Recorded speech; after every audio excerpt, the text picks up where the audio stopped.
thank you very much, everyone. Before we begin, I'll just say that we're very well prepared from the incoming hurricane. We have another one coming, so we've done very well. North Carolina, South Carolina, Texas, Florida, Puerto Rico, so many places. And we have another one coming, and a big one, much bigger than they anticipated a week ago, 7 days ago. I heard for the first time there was a very small drop of weather that looked like it was forming, and now it's pretty close to a Category 3 if it's not already a Category 3. So we are very well prepared. FEMA's ready. We're all ready. Spoke with Governor Scott. Spoke to everybody that you have to speak to, and I think that hopefully we'll get lucky, but maybe that won't happen. But we're prepared. I wanted to do this because Nikki Haley, Ambassador to the United Nations, has been very special to me. She's done an incredible job. She's a fantastic person, very importantly, but she also is somebody that gets it. She has been at the United Nations from the beginning with us, right from the beginning, and worked with us on the campaign. It's been really a long time, very intense, and she told me probably 6 months ago, she said, you know, maybe at the end of the year, at the end of a 2-year period, but at the end of the year, I want to take a little time off. I want to take a little break. She's been a very successful, as you know, governor of South Carolina for 8 years. And then she did this, and this is possibly even more intense with what's going on in the world, and very dangerous and a lot of things. But she's done a fantastic job, and we've done a fantastic job together. We've solved a lot of problems, and we're in the process of solving a lot of problems. At the beginning, North Korea was a massive problem, and now we're moving along. It's moving along really nicely. I can speak for Secretary of State Mike Pompeo. He thinks the world of Nikki, and so we're all happy for you in one way, but we hate to lose. Hopefully you'll be coming back at some point, but you want to just, in maybe a different capacity. You can have your pick. But I just want to let you know, so at the end of the year, Nikki will be leaving, and we'll be in constant touch. I know that. Whenever you have any ideas, you're going to call me because you know all the players. And that was really the thing I think she did best at the United Nations. She got to know the players. She got to know China, Russia, India. She knows everybody on a very first-name basis, and they like her, except for maybe a couple, which is normal. Right? They can't all like you, but they do. They really like her, and I think maybe more importantly, they respect her. So, Nikki, I just wanted to tell you that we will miss you. We'll be speaking all the time, but we will miss you nevertheless, and you have done a fantastic job, and I want to thank you very much. Thank you very much. Thank you. Well, I want to say, first of all, I want to thank the President for just, allowing us to come out and talk to you this way. It has been an honor of a lifetime. I said I am such a lucky girl to have been able to lead the state that raised me and to serve a country I love so very much has really been a blessing, and I want to thank you for that. But I'm most excited. Look at the 2 years. Look at what has happened in 2 years with the United States on foreign policy. Now the United States is respected. Countries may not like what we do, but they respect what we do. They know that if we say we're going to do something, we follow it through, and the President proved that, whether it was with the chemical weapons in Syria, whether it's with NATO, saying that other countries have to pay their share. I mean, whether it's the trade deals, which have been amazing, they get that the President means business, and they follow through with that. But then if you look at just these 2 years at the UN, we've cut $1.3 billion in the UN's budget. We've made it stronger. We've made it more efficient. South Sudan, we got an arms embargo, which was a long time coming. 3 North Korean sanctions packages, which were the largest in a generation, done in a way that we could really work towards denuclearizing North Korea. The Iran deal, bringing attention to the world that every country needs to understand you can't overlook all of the bad things they're doing. You have to see them for the threat that they are. I think you look at the anti-Israel bias and the strength and courage that the President showed in moving the embassy and showing the rest of the world, we will put our embassy where we want to put our embassy. All of those things have made a huge difference in the U.S. standing, but I can tell you that the U.S. is strong again, and the U.S. is strong in a way that should make all Americans very proud. And I do want to say that it's not just the president I want to thank. The family in general, the First Lady has been nothing but very, very kind to me.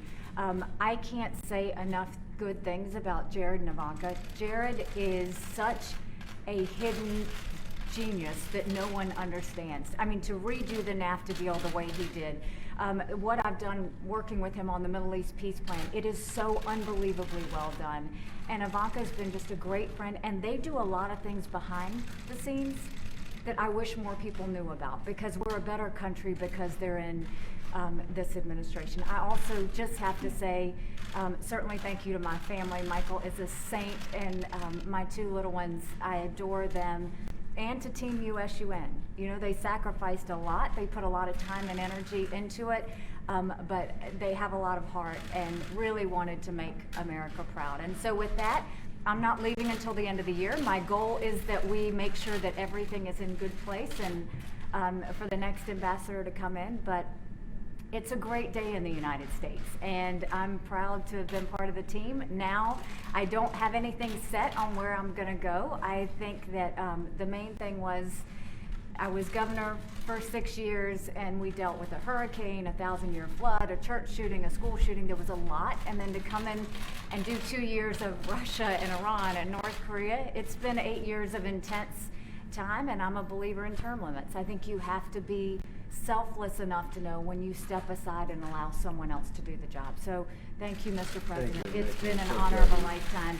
And I will say this, for all of you that are going to ask about 2020, no, I'm not running for 2020. I can promise you what I'll be doing is campaigning for this one. So I look forward to supporting the president in the next election. So good. Thank you, Nikki. Ambassador Hillary, you listed off a long list of accomplishments. Why would you want to leave that all behind? Is it really a personal decision because you've been away from your family for so long? Or You is know, there something else too? My family is very supportive. So no, there's no personal reasons. I think that it's just very important for government officials to understand when it's time to step aside. And I have given everything I've got these last 8 years.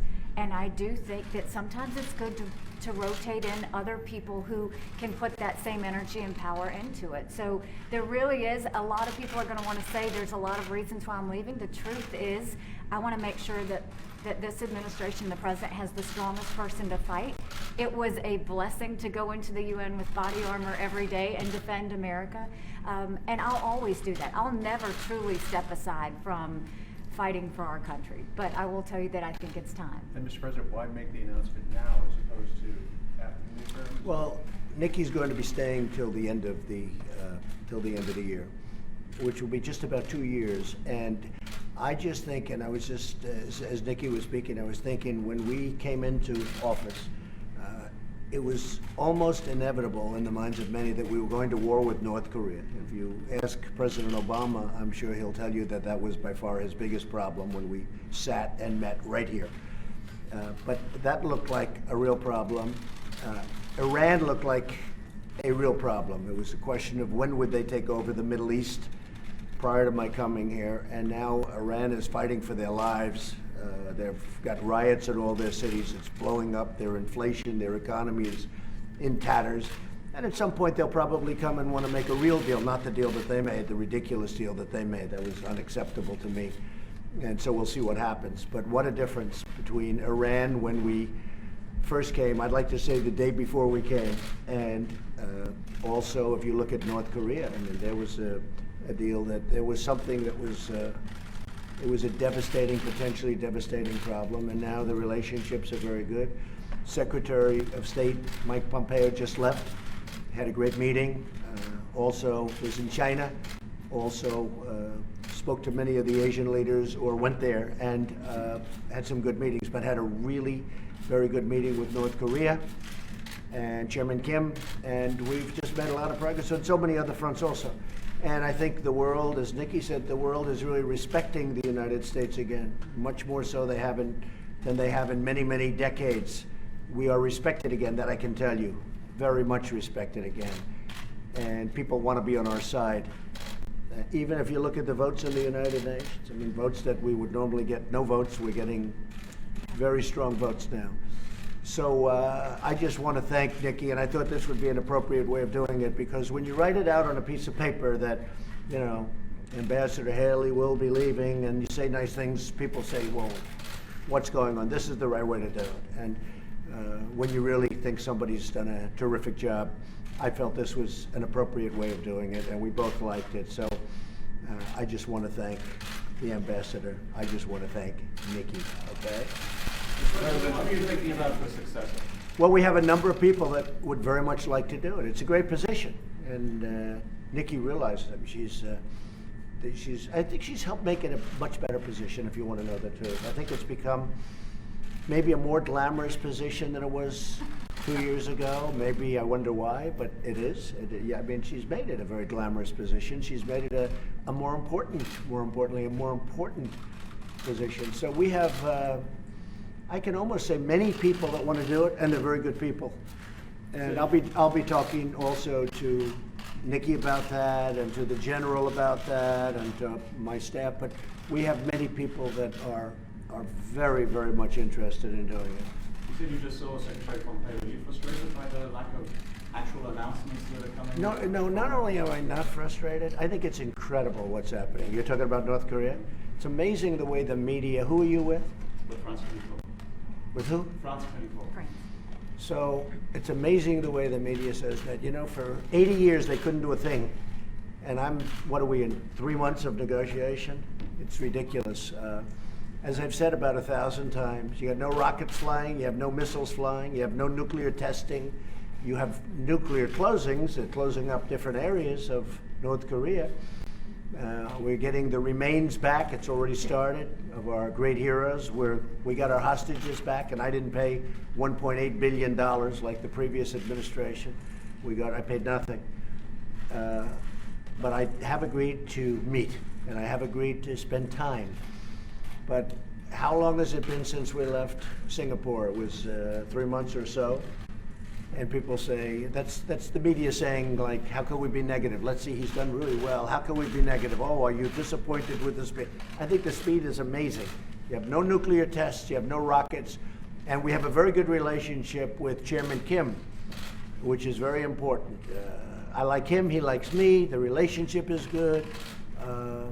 Mike Pompeo had a very, very good meeting. I mean, I spoke to him at length yesterday, and he'll be coming back. He'll be back tonight. And so, I mean, just the opposite. I think we've made incredible progress. Beyond incredible. Beyond. I don't think some of the press, I must some of the press really covers it accurately and right, but some of the press really doesn't. Yes, John? Do you want to take this opportunity to tell us when your next meeting with King will be and where it will be? Well, it is happening, and we're setting that up right now. That was part of the reason that Mike was going over to meet. They're setting up the meeting, and we'll be announcing that probably a different location. Singapore was fantastic, but we'll probably do a different location. Can you get it tomorrow, Lago? He'd probably like that. I'd like that too. I think it would be good, but we'll see. We're talking about 3 or 4 different locations. Timing won't be too far away. We've made a lot of progress, and this meeting really is to, you know, people don't realize the importance of the first meeting. I mean, we said point number 1, denuclearization. And for some reason, the press doesn't pick that up. But that was actually point number 1. They've agreed to denuclearization. And they continue to agree, and they continue. Now, we haven't removed sanctions, as you know. You know, people said, what have we done? We haven't removed sanctions. We have very big sanctions. I'd love to remove them, but we have to get something for doing Any it. chance the meeting could be on U.S. soil?